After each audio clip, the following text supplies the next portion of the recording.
আপনার স্ত্রী বাবার বাড়ি গিয়ে আর ফিরছেন না। শ্বশুরবাড়ির লোকজন তাকে আটকে রেখেছে। আপনি কি ভাবছেন? পুলিশ নিয়ে গিয়ে দরজা ভেঙে নিয়ে আসবেন? তাহলে থামুন। আইনের পথটা কিন্তু আলাদা।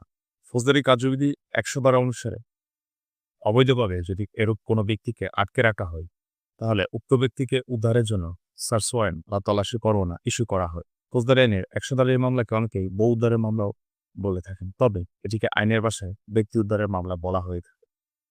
কিভাবে আপনি ১০০ ধারার মামলা দায়ের করবেন? ফার্স্ট ক্লাস ম্যাজিস্ট্রেট অথবা নির্বাহী ম্যাজিস্ট্রেটের নিকট একজন আইনজীবীর মাধ্যমে আপনি অপসো আবেদন দায়ের করবেন। আপনাকে প্রমাণ করতে হবে যে ভিকটিমকে তার ইচ্ছার বিরুদ্ধে জোরপূর্বক আটকে রাখা হয়েছে। মনে রাখবেন, ১০০ ধারার মামলা মানে কাউকে জোর করে নিয়ে আসা নয়।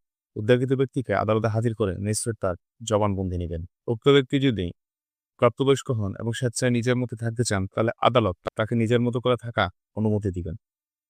জোর করে কাউকে নিজের কাছে রাখা এ ধারার উদ্দেশ্য নয়। আইন জানুন, আইনের পথে থাকুন। এ ধারা সম্পর্কিত কোনো প্রশ্ন থাকলে কমেন্ট করুন।